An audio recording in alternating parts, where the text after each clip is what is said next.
Hello everyone, welcome to Explore Hop. So for this example, we're told that John loves collecting rocks and painting them.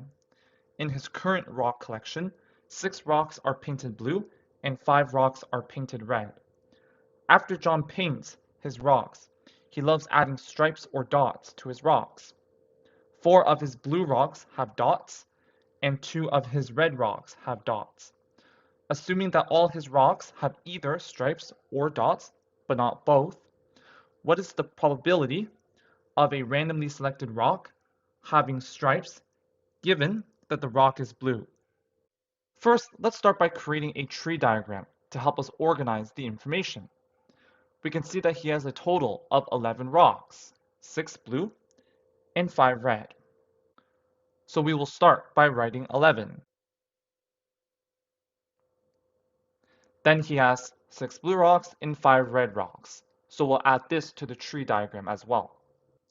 Now, of the blue rocks, we're told that 4 have dots.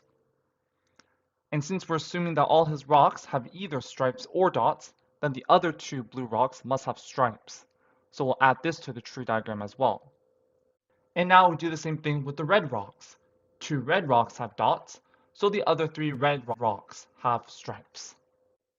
Now, to find the probability of a randomly selected rock having stripes given that the rock is blue, we want to find the conditional probability of a rock having stripes given that it is blue.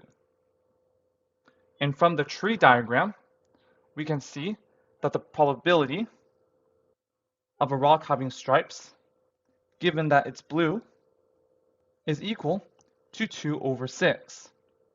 Since there are 6 blue rocks in total, and 2 of the blue rocks have stripes, and this is just equal to 1 over 3. And that gives us the probability of a randomly selected rock having stripes given that the rock is blue. So that's it for this example. Thank you for joining us. See you in the next lesson.